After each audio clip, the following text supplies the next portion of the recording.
A reading from the 20th chapter of the Gospel according to St. Matthew. While Jesus was going up to Jerusalem, he took the 12 disciples aside by themselves and said to them on the way, "See, we are going up to Jerusalem, and the Son of Man will be handed over to the chief priests and scribes, and they will condemn him to death. Then they will hand him over to the Gentiles to be mocked and flogged and crucified, and on the third day he will be raised." Then the mother of the sons of Zebedee came to him with her sons, and, kneeling before him, she asked a favour of him. And he said to her, "What do you want?" She said to him, "Declare that these 2 sons of mine will sit, one at your right hand and one at your left, in your kingdom." But Jesus answered, "You do not know what you are asking. Are you able to drink the cup that I am about to drink?" They said to him, "We are able." He said to them, "You will indeed drink my cup, but to sit at my right hand, at my left, this is not mine to grant, but it is for those from whom it has been prepared by my Father." When the 10 heard it, they were angry with the 2 brothers. But Jesus called them to him and said, "You know that the rulers of the Gentiles lord it over them, and their great ones are tyrants over them.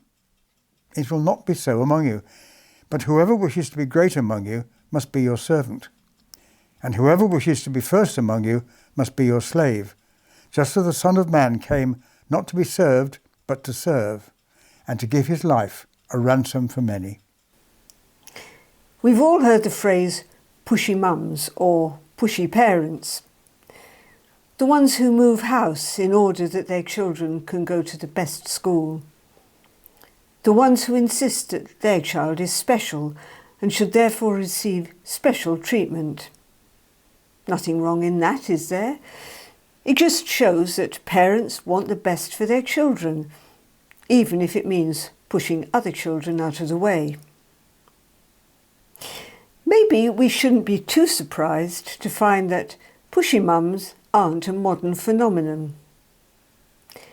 Here in this reading, we find the mother of James and John, sons of Zebedee, perhaps for simplicity I'll call her Mrs. Zebedee, asking Jesus for a favour. She wants preferential treatment, preferential seating for her sons in Jesus' kingdom. She wants them to sit on Jesus' right and left hand. The cheek of it, we might think.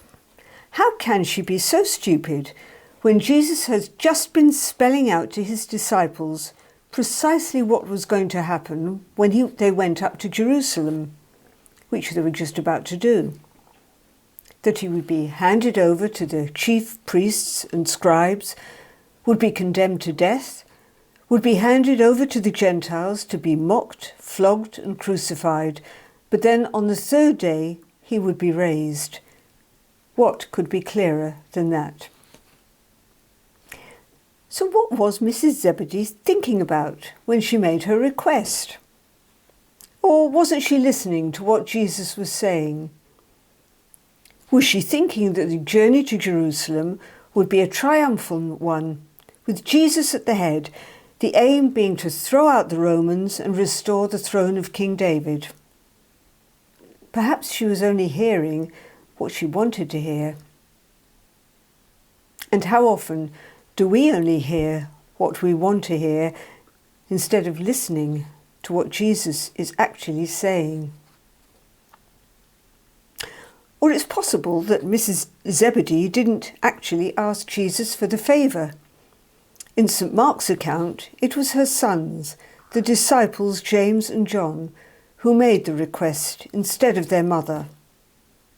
But it doesn't actually matter who asked Jesus.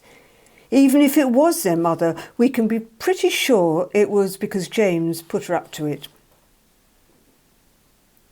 If we look at our own prayers, we might find that they often resemble the request of the 2 brothers.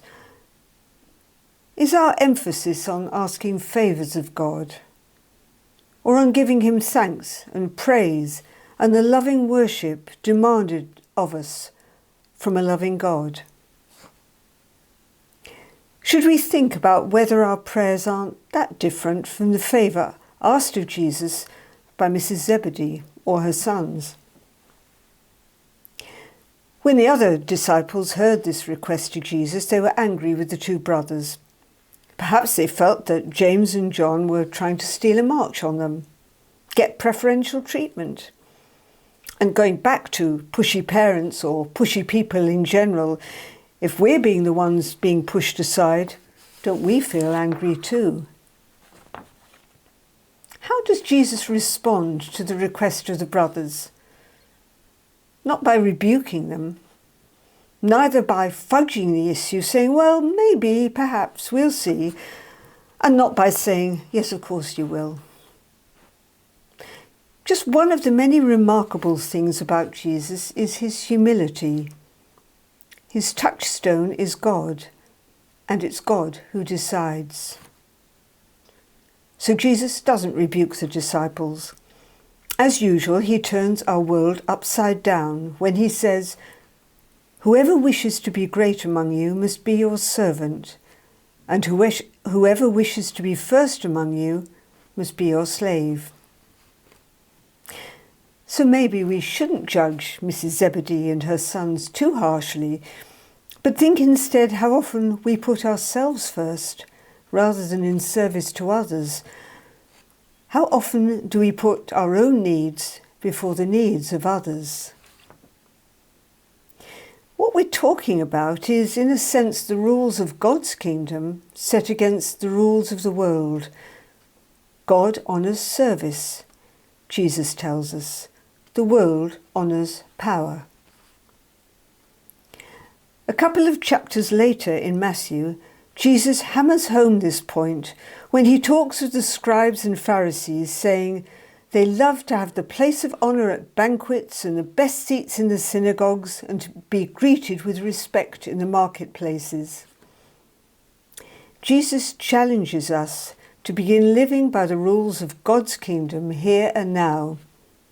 A big ask and a tough sell, and something we must all try to learn both individually and as a church community. For every one of us is tempted to put our own interests first, to push our way to the front of the queue. Personal ambition didn't start with James and John and didn't end with them. So Jesus, in this reading, didn't rebuke James and John. Instead, he poses the question whether they are able to drink the cup that he is about to drink. In other words, whether they'd be willing to bear the suffering that he'll soon endure.